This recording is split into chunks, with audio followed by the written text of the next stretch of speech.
is a nationwide competitive test conducted by the UPSC for the recruitment of various civil services of the Government of India. Amongst the most prestigious institutions to have a career in, the public services have nurtured and more ambitious men and women into the leaders for the future.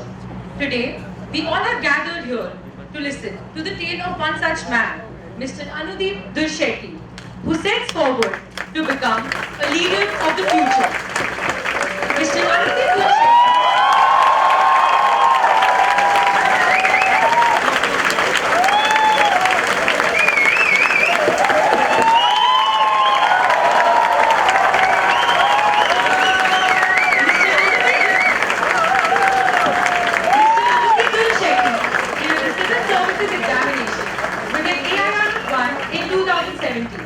A graduate in Electronics and Instrumentation Engineering from BITS Pilani campus.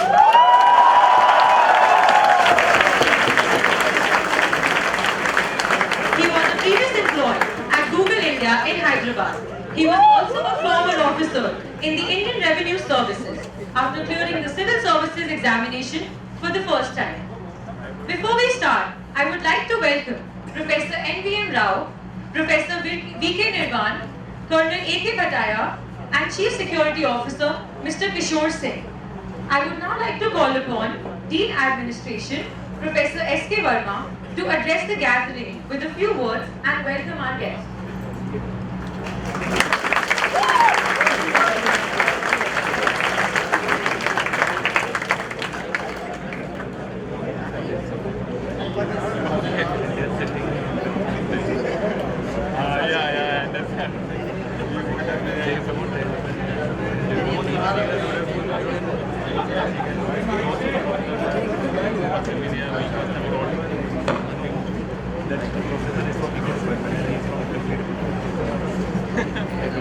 So, a very warm welcome to one and all present here.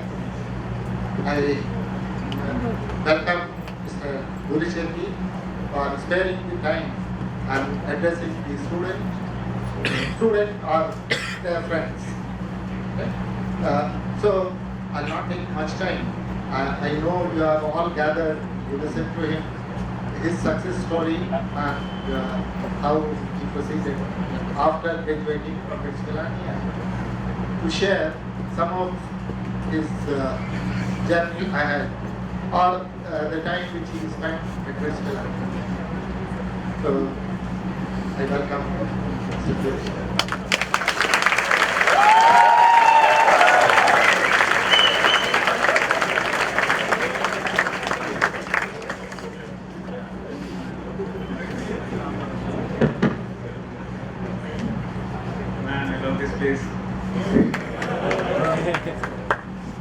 Professor S.K. Verma, Professor N.V.M. Sir, and faculty of BITS Administration, and my fellow BITSians. Firstly, thanks are in order.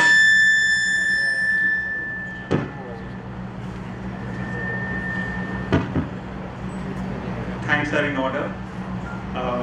Firstly, for inviting me here. After my results, many institutes have sent their invites and asked me to come. But then I was just looking at my mail to see that mail from BITS, and it didn't come in April, it didn't come in May, it didn't come in June.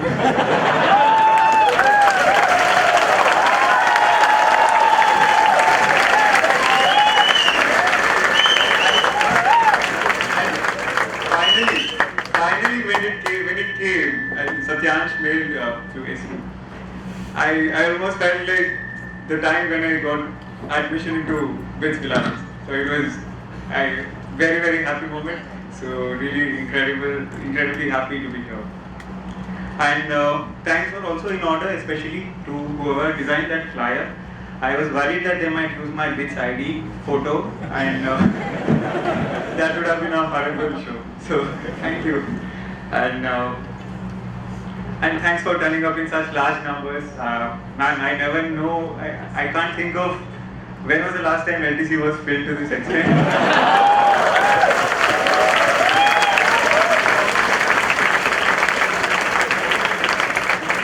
last memory I had was probably in my 1-1 Gen B class. And that was it. And so thanks to all of you. So when I got the mail, I was happy for an hour and then I was fearful. What should I be speaking about when I am actually there? And trust me, it's not an easy job. You know, what I was wondering, what is it that I can talk about that BITSians would find useful? I mean, they're a group of academically brilliant people who have already achieved and got their seat in a prestigious institute like this. So I racked my brain to come up with something that I should be telling about so that they can take home something useful. And once I thought about it, then I think there's only one thing that I thought I could come up with. The only thing that I have which you don't yet, it's my 11 years of experience since I took admission here. Before anybody accuse me of a goat, let me tell you, I was a 7-pointer here, 7.6 to be precise, and my ID is 2007 A8 ES194. So I'm a 2007 batch BITSian, and over the past 11 years, in my 4 years in my stay here and then 7 years later, there were many experiences that I had. I think probably I should share with you, which I think, and hopefully along the way you pick up the mistakes that I did and the lessons that I've learned, so that you don't repeat those same errors. This talk will not be about exam specific thing because we'll deal with that in the Q&A session, but this talk should be much more than that, whatever my learnings have been in this wonderful institute. So before I start, let's have a show of hands. How many freshers here, first year? Oh my goodness, I expected it. Why would second years and third years? And centi-semites. And how many centi-semites? Okay, good. Second years won't come because they tend to slack off. And third years because of the CDCs, I believe. So anyway, thanks for that. So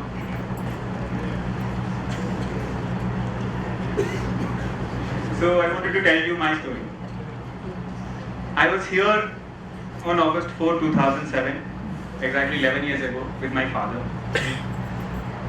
In my immediate family, there were not many graduates back then.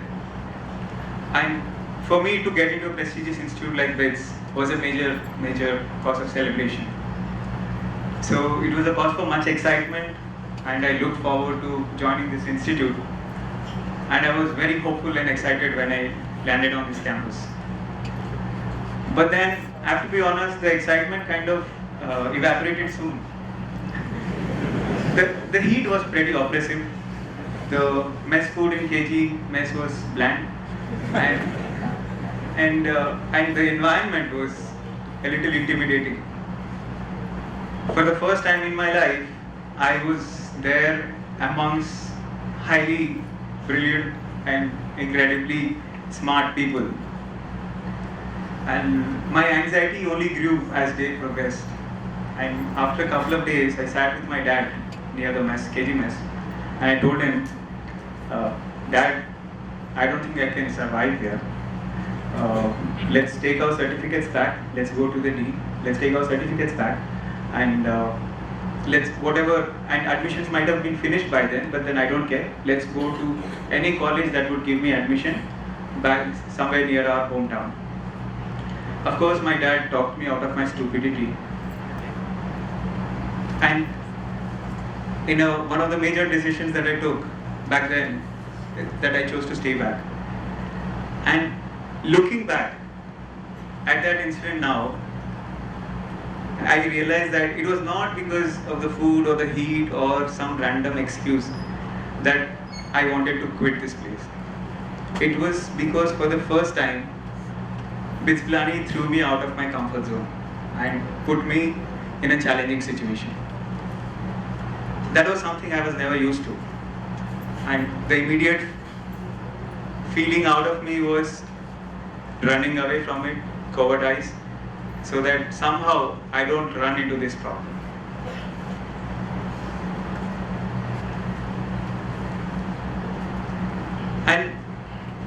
But as my dad spoke to me and others and my parents and my relatives, so I chose to stay back, and everything then quite became normal.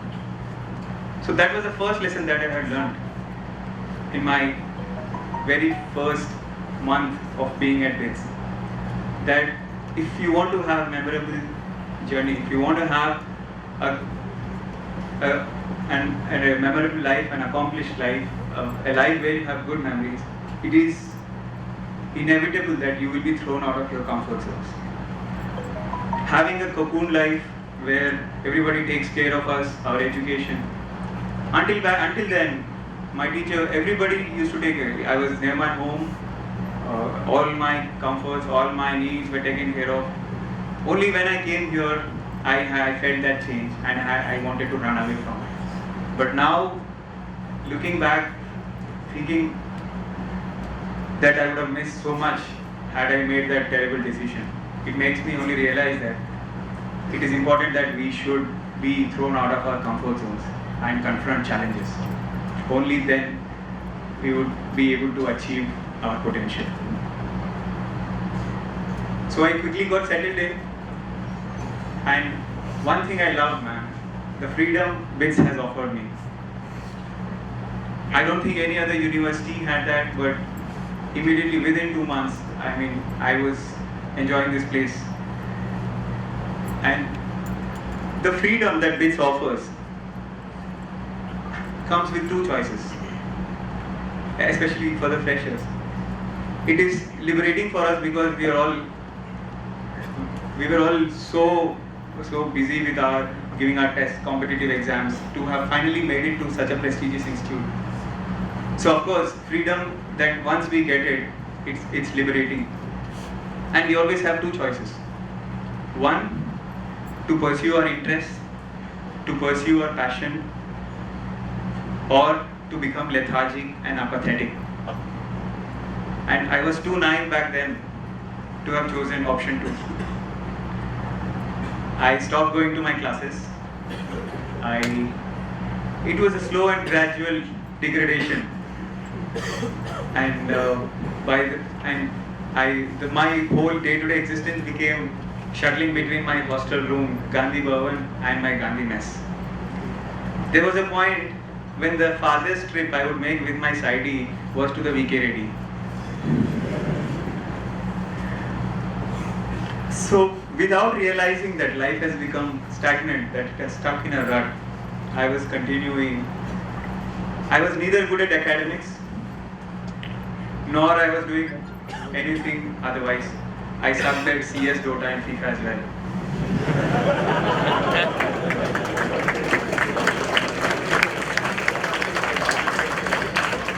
So one day, to improve my grades in 2-2, I chose elective, I think it was current affairs. It was not with an intention to give civil services. I never had that in mind back then. It was only to improve my grades because some senior said, "Arey, wo SAC course hai." So I took it, and one day we had an assignment where the professor asked us to give a 5-minute presentation in front of the class, taking any current affair issue that you have seen and felt strongly about. Anything. There was no parameter, no limitations. You have to prepare. He gave us 2 days time, and then you just come and give in front of the class. And I prepared actually. I was interested, and I prepared on some 2G scam case, I guess.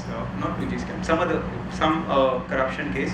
I had prepared, and then when I actually went and gave in front of a class, almost not even 1/10 of this size, I was trembling, and I couldn't utter 2 sentences coherently. And that was a pretty sad day for me. I came back home, took my hostel, and I thought, okay, here goes. To my long list of things that I suck at, now public speaking has been added. That night, I took my SID, I and him, to Hank, And then we were having our Maggie, and I told him, Bhargav, don't you think that we are doing nothing?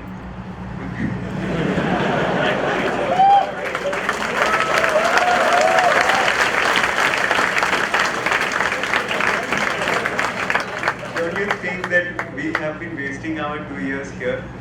That we have been pretty mediocre at everything and anything? I mean, what do you think? Are you having that cognitive dissonance or that uncomfort with all what is happening? That life is stuck in a rut. You see, and that was also the time when Apogee was happening. We saw people doing all the events, people were busy, and there were both of us doing nothing. So he was having his Maggie, and then I remember that incident very well. He put down his spoon, he looked at me pretty intensely, and I said, don't you know that we are already part of a major department? I was surprised. Department? Us? Which is it? It's called Department of Spectators and Audience.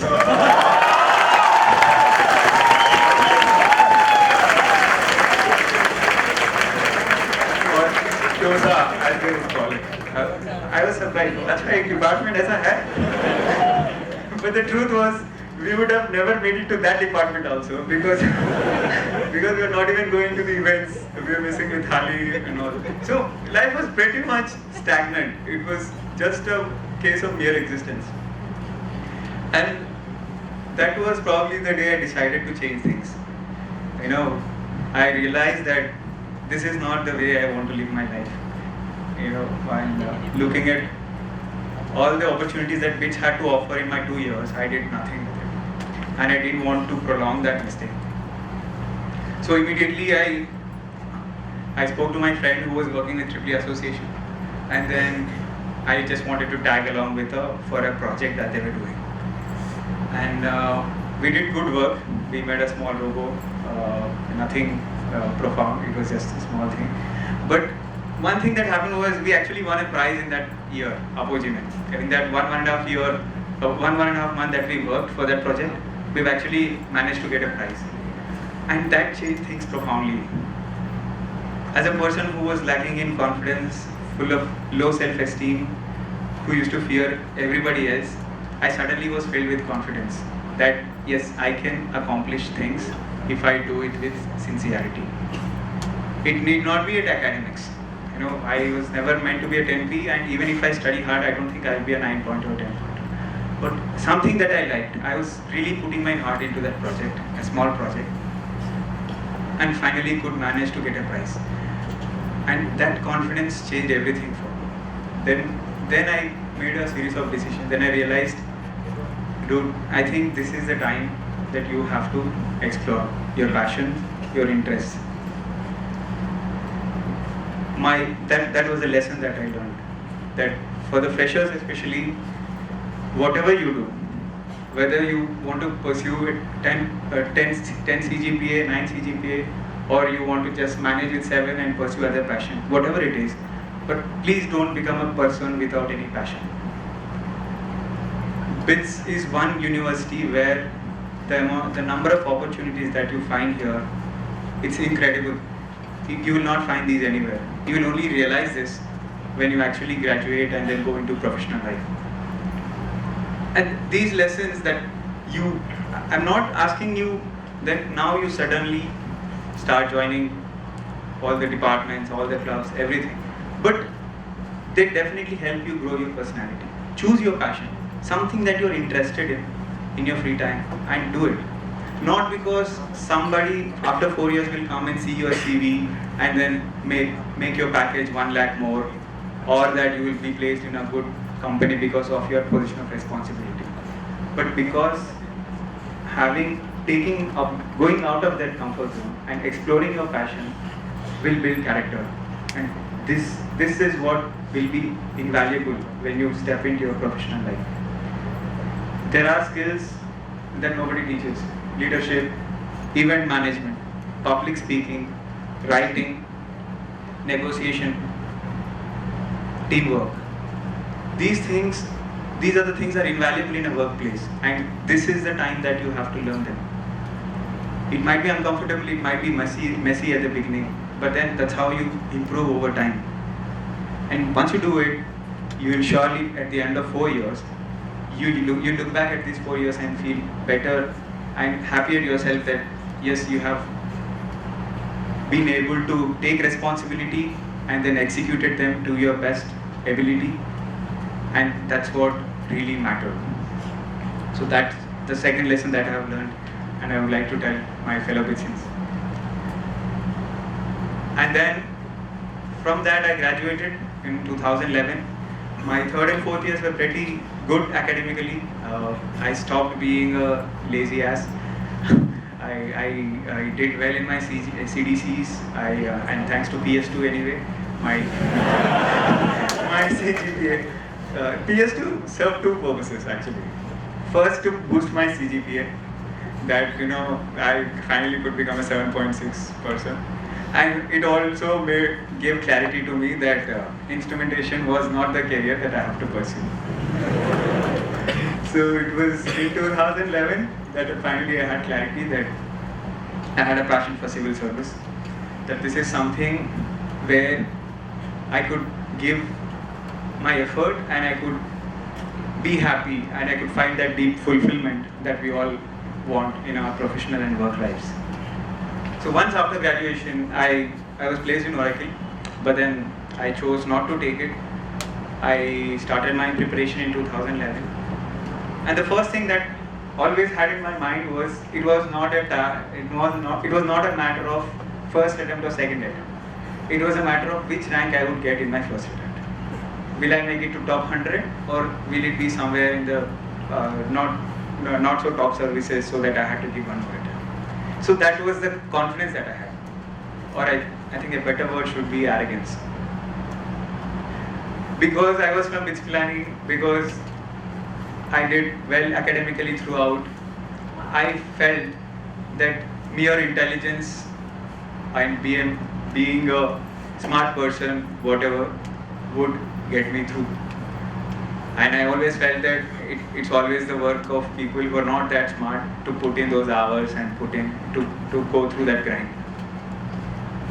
And when I gave my first attempt, so during my preparation it was always about thinking about this result, how many marks would I get, what service would I get into, how my UPSC interview is going to be, what questions would I get and how I would answer, those things, but never about putting those important work hours, focused study that I had to.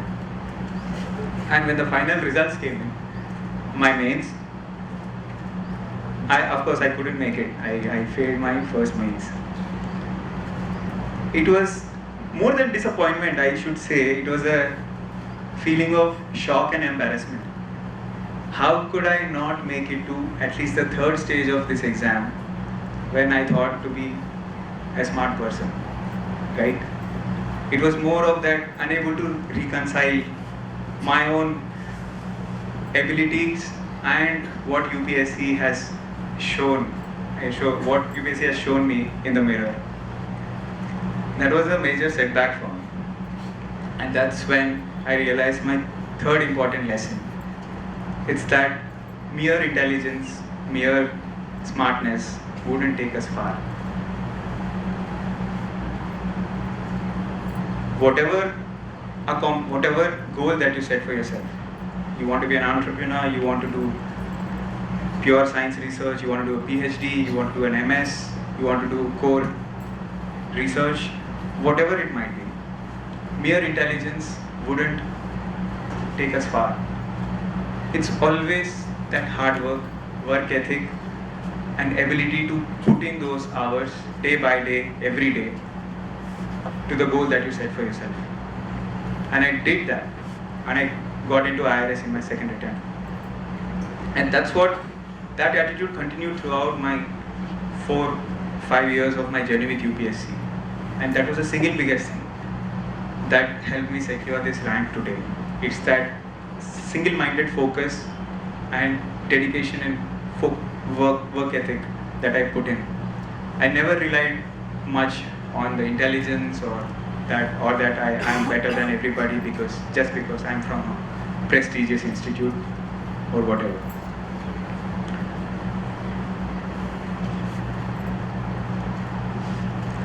And my experience in IRS only reinforced this belief.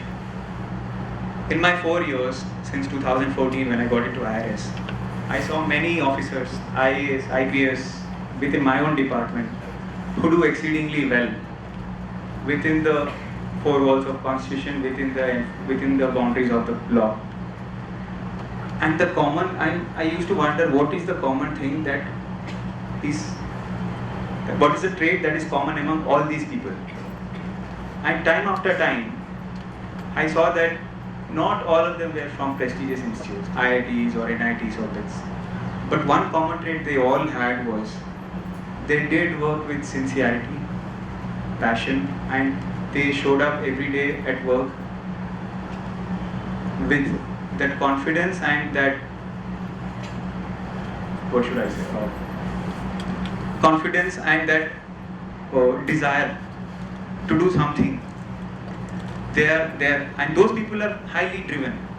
They are in the services because they felt that here's a chance where you can use your education to make a difference in the others' lives. And they showed up with that attitude every day and put in those hours. So my suggestion is that one thing that I learned from them that I would like to tell you, that do not merely rely on intelligence or think. Arrogance would never ever take us far. And as somebody has once told me beautifully in a one sentence, that the best things in life, they never come easy. It's always about struggle, those frustration, and how you overcome those struggles and learnings. So if you have that mentality from now, so these 4 years you can utilize to the best so that you would have a head start when you actually enter into your professional lives.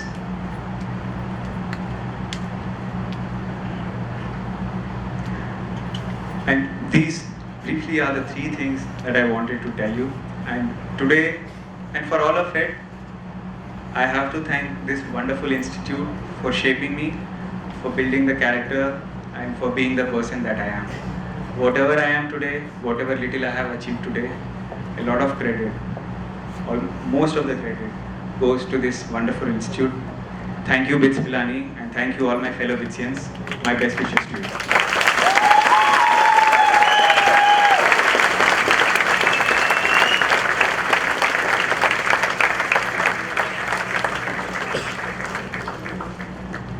Thank you very much, sir, for that really inspirational talk. We will now have a short question and answer session. We had previously circulated a Google form out of which we selected a few questions which we would like you to answer.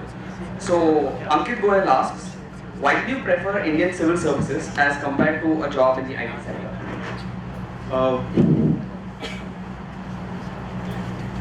In my 4th year, by 2011, I had many people were already clear about where they want to go.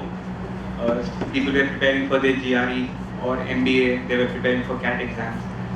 People were somewhere already doing research on, already studying the CDC so that they want to do their core work in their core sector. But then for me, I asked myself only one question, that 20 years from now, how I should want my career to be. That I always felt that I have been privileged to be studying this institute, to have gotten the education that I had. Now I felt that need to do something, to choose a job where this education will be useful not just for me, but from someone else who was not as privileged, not as lucky as me. And I always had this thought experiment that if 20 years down the line, if somebody were to stop me and ask, what have you done with the good education that you had until now, I should have a good answer. And while answering that question, I felt civil services was one thing where if I work there, I would be able to give my best and I would be satisfied. Of course, this is not an endorsement that only through civil service you will be able to give your best. I mean, you take this, they found startups, they work in MNCs, all of it is needed for a nation to develop. So it's not about public service as such, it's about finding that deep fulfillment that we all look for in our work lives. So that was the single biggest factor where I felt rather than IT sector, in civil services would help me have a better answer. So that's why I chose being a civil service as a career. Right. Thank you very much, sir. The second question is from Rajesh Pandey. He asks, how did you manage your preparation while working full-time, both at Google as well as being an IRS officer? Firstly, while at Google, I should say that though I got placed during before my exams, I delayed my joining so that I could finish my mains and then join immediately. So that's how it was not much of a big deal for me to do both prelims, mains easily. And then finally, when I got an interview call, I could talk to my management and could manage 1 week leave in which I prepared. Interview does not take more than that if you are thorough with your biodata. At IRS, it was a major challenge for many reasons, because that was also the time last year GST was being launched. Our department was at the forefront of it, so we had to run around, and it was also the time when I had changed my optional, because the first 4 attempts that I did with the previous optional, it didn't really work out. And it was also a time when I was starting a fresh attempt after 3 failures. So it was pretty difficult. But one thing I always told myself was, no matter how many hours you get, forget about how much others are putting in. It's about yourself. In the 2 hours that you're getting, even with IRS, I could get those 2-3 hours easily once I came back home. In those 2-3 hours that you're putting in, are you giving that focus set? Are you giving in your best effort? I never really worried about whether I would clear prelims, mains, or those things were irrelevant. So once I did that, then I took it up as a challenge that if everybody is doing with full-time preparation, so let's try and see how I would do it with just 3 hours on weekdays and 12 to 13 hours on weekends. And once initial 1 month was difficult, but after that I got used to it and I started enjoying the challenge. And I also always used to make a plan this a week ahead in advance that these are the topics I would finish, so that just after I finish a topic, I immediately know what to start next. I did not waste much time on what to study next and those things. So it was the goal setting and then sticking to your tasks on a week by week basis. Those small targets ultimately helped me manage time and helped me secure this time. Thank you, sir. The third question is from Lohit Gupta. He asks, is a backup plan always needed, and is it advisable to prepare for UPSC along with the job, or should one give up the job and prepare just for UPSC? Very important question. One thing that I definitely advise against is being unemployed for more than 2-3 years, because firstly it will be a major gap that later it will be very difficult, that much harder for you to find a good job. And also the interview board in UPSC does not appreciate somebody who is just being unproductive and preparing for this exam for years on end. So my suggestion would be, if civil services is something you really aspire for, then you can start full time. And if you make it in your first attempt, that's well and good. But if not, then that's when the backup comes in. Right? Once you give that first serious attempt initially, I always felt that you don't need as many hours in your subsequent attempts. It only takes few revisions, and then you already understand your failings and your strong points. So a lot of learning happens in your first attempt. So if you do not make it in your first attempt, God forbid, then definitely it's a time to take a backup. And as Pitsians specifically, it's not difficult for us. That's the advantage that we have. I know people who were unemployed for 3-4 years in this UPSC and then finally could secure a decent job. So that choice is always there. But to have a career not stagnated and to keep it moving forward, I would suggest max of 3 years of being unemployed. And then once, if you're unable to make it, then you should start looking for a job so that your career is not stuck. And at the same time, you give as many attempts as you can later while along with the job. It is not that difficult. Once you have given one attempt without the job, to prepare later along with your work. Next. Fourth question, Nikhil Vats asks, How different is working as an IAS or IRS officer from working in an MNC?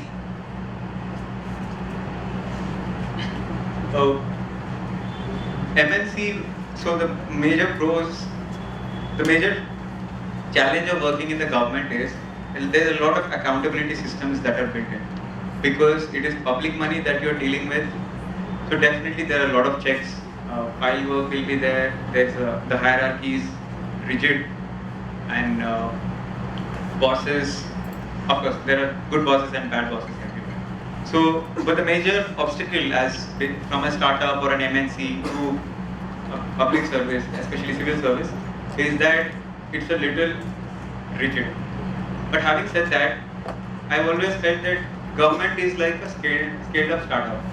So that whatever innovation that you bring in, it's already scaled to your district or your division, which already has a lot of people. So if that's what inspires you, then definitely, even with all the obstacles that you have, then public service you will be able to bring change.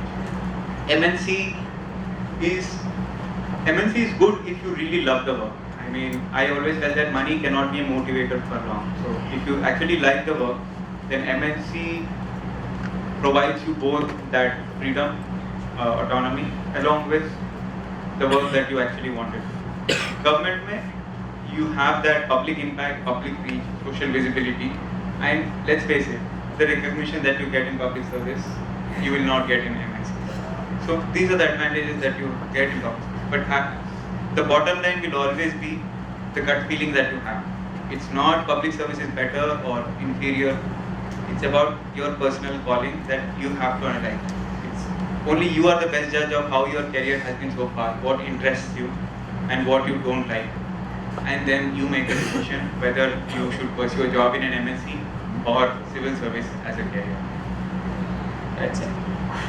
The next question is more closer home. It's been asked by Shreyansh, who asks you, what is the one thing you would like to see change in BITS Pilani?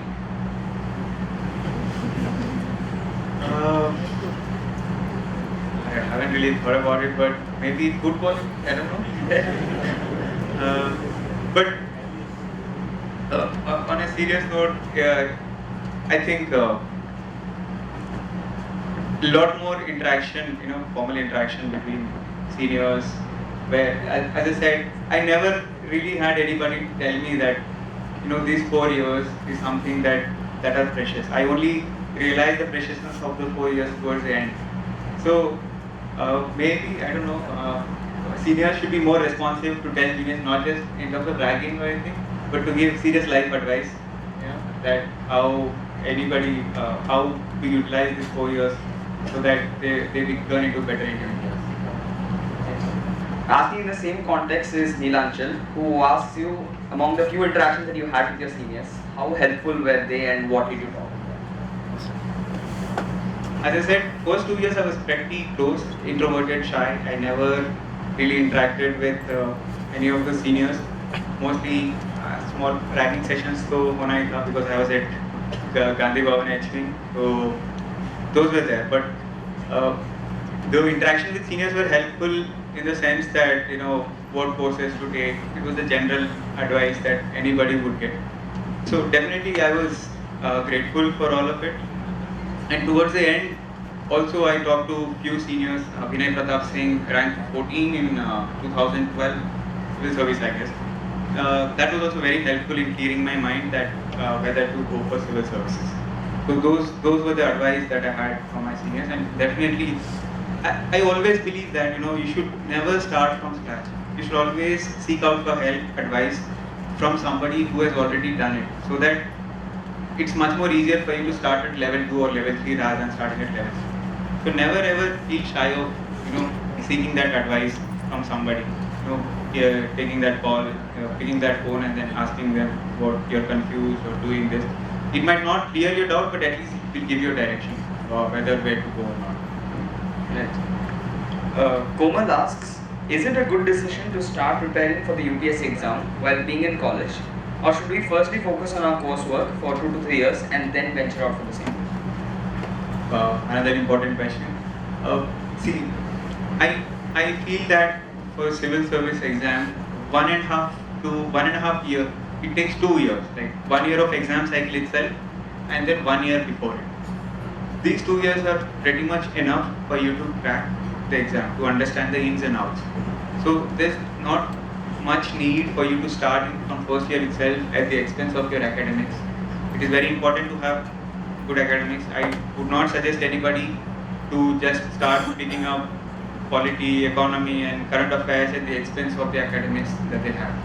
If, in your free time, if you want to read, that's well and good, but don't neglect your acads. They're as important. During interview board also, it doesn't look good if you have not done well in your acads and you have to face embarrassing questions. So first 3 years, definitely you should consider in your acads. Maybe have a peripheral reading of books on your weekends. We get a lot of free time here after going home. We generally tend to, PC clusters or FIFA. Sometimes maybe once in a month or twice in a month, probably you can pick up a book and then see. Those peripheral readings I would definitely advise. And since closer to this would be, I would really advise people to pick up reading as a hobby that engineers generally we don't have, because for us books matlab grades matlab acads. We have that equation. We don't read books just for the sake of it.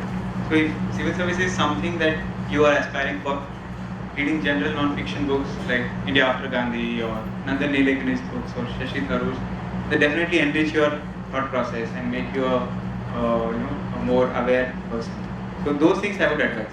But starting preparation from first year at the academics, I don't suggest it. Swapnil Yadav asks, why did you choose IAS and not IES despite the fact that you graduated as an engineer? Two reasons. Firstly, I was never really that good at engineering. I just managed I was one of those guys who, like, I've managed 10, I've managed 15 that nobody talks about. You always talk about either 10 pointers or you talk about people who get E's and passes, those things. So I was that kind of person. So acads, I was never really good at it. So Indian engineering, and as I said, I also thought about that, at 20 years, what the career is going to be as an Indian engineering service versus IAS. The latitude that you get in IAS, the administrative service, the amount of autonomy, the freedom, it's unparalleled and much better. The responsibility is manifold. So that was the single biggest thing that was not a difficult decision to make. That I felt I would find that satisfaction and would be able to make much more impact as an administrative service officer than engineering service. Right, sir. We have one last question here, after which we'll take in a few questions and requests from the audience as well. So Rishabh asks, Indian bureaucracy, though powerful, has always been under scrutiny from people in power and the ones who have been elected. So how do you expect that this problem can be tackled? Surely that's not a problem, because as bureaucrats, you are handling, as I have mentioned, that public money, and it comes with a lot of trust. And how do you ensure that trust is maintained? That you need to have that accountability system. In government, having that paperwork, having that hierarchy, it's a necessary evil to ensure that nobody takes law into their own hands. So the scrutiny that the question implies, that from institutions like CAG, Parliament, from politicians, from public, these are all necessary for a functioning bureaucracy. You take United States, United Kingdom, Singapore, anywhere. No bureaucracy operates in a vacuum. Always they have those accountability systems where you will be asked to explain your actions, why you have done this and not that. Sometimes it becomes oppressive, if accountability becomes too much that you cannot take initiative. But on the other hand, if you have too much freedom, then we'll have people misusing the law. So there should be a fine balance, and I think the journey of bureaucracy has been that, to strike a fine balance between how stringent the scrutiny should be and how autonomous officers should be. Having seen bureaucracy for 4 years, I still believe that, despite all the hindrances that you have, you still can bring in a lot of change. You can, like O.P. Chowdhury sir in Chhattisgarh, he has built an educational district near Bastar. an area that was marred with Naxalism and so much of bloodshed. Now it's an aspirational district where kids are aspiring for a better future rather than picking guns. I mean, despite all the accountability and scrutiny that he had, he was able to achieve that. And I think that's a testament to the fact that civil service, irrespective and despite all the hurdles, still offers a lot of autonomy for you to express yourself. Right, sir. So we'll now take questions from the audience. Please raise your hand if you have a question. Yes. You can stand up and ask the question.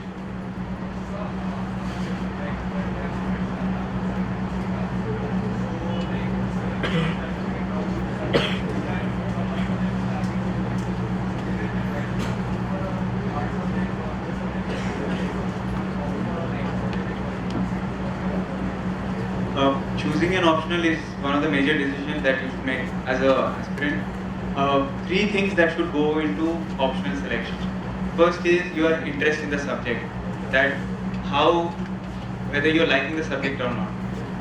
Don't pick up subject just because somebody got ranked with those optional or because somebody else suggested. You should pick up the book and then see whether you're liking it or not. That's one. Second is you should also see how it is performing over time in the past 5-6 years. There are options that do well, there are options that it's not always a fair game, to be honest. So you should also ask people who have given that exam with that particular option and then take their feedback to choose. And third is availability of material. There are obscure options like sometimes statistics and agriculture, where sometimes there will be top rankers with those options, but it will be very difficult for you to prepare because the optional availabilities will be pretty less. So take these three factors into mind. And having from chemistry background, one advantage is if you like the subject and if you're interested in it, then your work gets that much easier. You need not start something completely new like political science. You can engineering subjects come with one major advantage and one disadvantage. The advantage is if you're really good at it, you will ace it. There is no ambiguity involved like with humanities. Pure sciences, maths, chemistry, physics. But the disadvantage is the syllabus will be a little vast and needs a lot of memorization and practice. So you weigh your both pros and cons. And then if you think that your gut feeling says that chemistry is something that you will really like, enjoy studying, and you will get good marks, then please go ahead with it. There is no hindrance as such that you should not take it up. You'll definitely get good marks if you really like the subject and do well. Alright. Thank you, sir. Can we have next question? Yes, sir.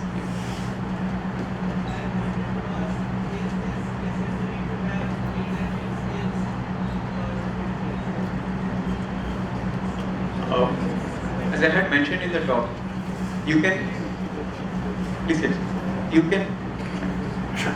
not take any leadership positions and then still get top rank. That's fine. But leadership skills helps in the sense that you will handle the responsibility at a smaller scale compared to the stage when you are actually make it to the civil services. Like an IAS, you are meant to be a leader. Like if it was just about reading rules and then applying them mechanically, then definitely you don't require such a tough exam and then select the best of the best, right? So you are a leader by default if you are a civil servant. Now, if you take those positions of responsibility much ahead, then you would understand slowly and surely what are the pitfalls, how to improve, what are the difficulties. It will be out of your comfort zone initially, but that's how you learn as a person, you grow as a person. When I initially first 2 years I wasted, but then in the third year I actually became a joint coordinator of SSS SOC. And it has helped me, hone those subtle skills like how do you manage an event, how do you talk to people, how do you assign projects. These things you can definitely learn, and it's fun to once you join it, you'll enjoy those things. So I'm not saying you should definitely become head of something. Whatever small scale, try to be taking initiative, try to take responsibility. They will definitely help you mature as a person and help you in the long run. We have one last question. Yes, you are the back. Yes. Excuse me. We'll have you ask.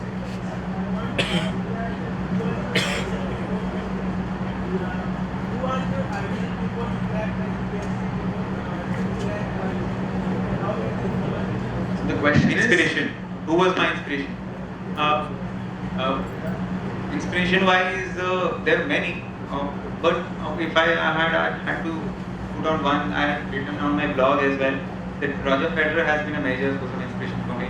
The way he has come back in 2017, exactly when I was giving my exam, and then win both Wimbledon and Australian Open against all odds. That was something I found inspiration. That after being written off, it's possible for you to come back if you believe in yourself. Inspiration you can find anywhere. It can be close to you you can find inspiration in your father, in his struggle story, or you can find somebody from biography. It's not restricted. I found my inspiration in sports persons, especially Federer, and that's what has kept me going. But as I always said, you should not give too much importance to inspiration. That every day you cannot have that only when I have an inspirational talk I put in the focus. Inspiration should be there as something that you look up to. But on a day-to-day basis, it's always discipline that counts more than motivation.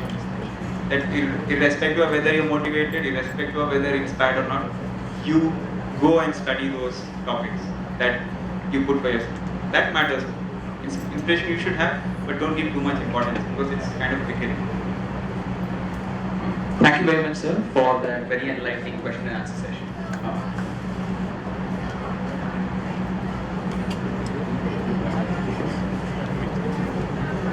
Start preparation. I think very important question.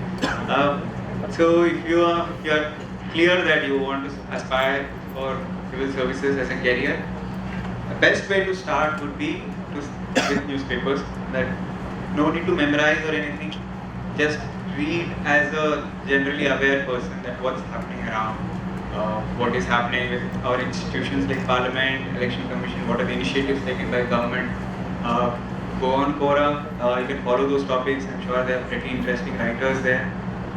Develop hobby of non-fiction books, especially one Nanda Nilekani or Shashi Tharoor, Gurcharan Das, Ramchandra Guha on history, equality, society.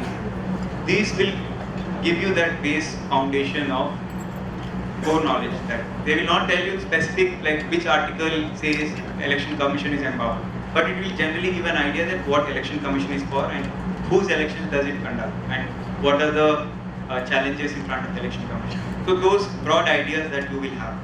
So first build that base with general reading, and once after that you can go to my blog anudipdulshetty.in. I have shared all my notes and then book list for both prelims, mains, essay, GS. I have written it assuming a reader who is starting from complete scratch, who has just got out of graduation, who has absolutely no idea about civil services. So I have written those posts with those in mind. So definitely, once you have this base knowledge in mind, you can go to and read those specific books that I recommend. And once you get it, don't be overwhelmed once you see the syllabus or the books. It's always intimidating to see such a sparse syllabus, and sometimes we feel dejected. Start small, take one book and finish in a month, and then next book and next. These small targets ultimately is what counts and help you reach the summit. Coaching, yeah. I also written about, I think, a 2,500 word article on it. There is a lot of nuance that is there, but to put it briefly, for general studies, you are only expected to have a generalist understanding, like not expert level knowledge. UPSC mains, they would only ask general issues, that burning issues, and your view of how to improve. So you don't require a coaching institute to tell you that what is good and how we should. Newspapers and the standard books you can read and pretty much you can understand. Now an essay as well. If you can develop that hobby of writing and reading, then essay also with few modifications and preparation, you can crack essay paper. But for optional, if you're choosing a humanities optional like philosophy, anthropology or sociology, which we don't study here at all. I don't know if they are offering them as electives, but we have very peripheral understanding of them, and then it will be difficult for us as engineering grads to take a plunge into them and then understand them from the word go. So their coaching, if you feel that you are absolutely clueless about the humanities subject that you have chosen, that you are interested in it but don't know how to go about it, then probably coaching might help you give those things. But having said that, even for optional, if you are somebody like chemistry, from chemistry background, and you already studied chemistry in 4 years, there is absolutely no need for taking coaching. They will not teach you extra that you haven't studied here. Definitely you can do it on your own. And even for humanities, I took up anthropology this year and I did entirely on my own because I loved the subject. So even for optional, the caveat is that you can definitely do it on your own. But it is a little more difficult than GS. So that's the bottom line for coaching. But please, I suggest you go through that article, go through my blog. As I said, anudipdurshetty.in is the website address. Once you go through it, it will clear most of the doubts that you might have regarding coaching. Okay. Thank you very much, sir, for that very informative question and answers. I will now hand over to Naveen. I would now like to call upon Professor S.K. Verma to present our guest with the memento on behalf of the Institute.